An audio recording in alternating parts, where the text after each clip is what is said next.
Well, I think religious communities are extremely important as ways of reinforcing individuals' commitments and identities, and that continues to be the case and will continue to be the case.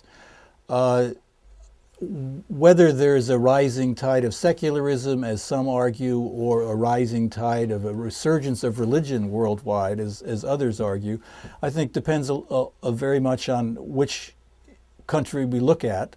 I think if we look at the broader sweep of human history, then it's clear the outlier is Europe and America insofar as Western Europe from the Enlightenment on, and the United States insofar as it has followed that pattern, and it has only imperfectly followed it.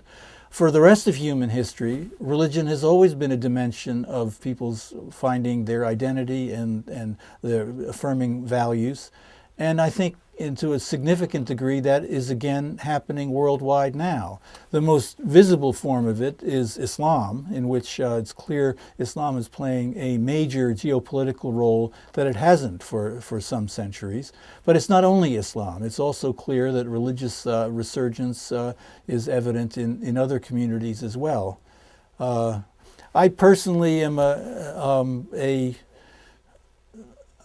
Christian whose Christian identity would be disputed by a great many Christians, and I guess I could tell you a story about that. In 1969, 1970, I spent a year in Sri Lanka studying Buddhism, and my Buddhist conversation partners were convinced that what defined a Christian was that a Christian believed in God as a being outside the world who created the world, number one, and number two, that a Christian believed in that every individual had an immortal soul.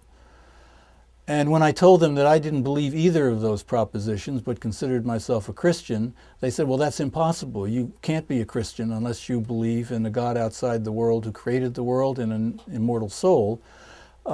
Now, many Christians would agree those are very important for defining Christianity. So my kind of Buddhized Christianity or Buddhist-influenced Christianity is an odd combination of affirmations, but one in which I feel quite comfortable, and in which both some Christians and some Buddhists would consider me suspect.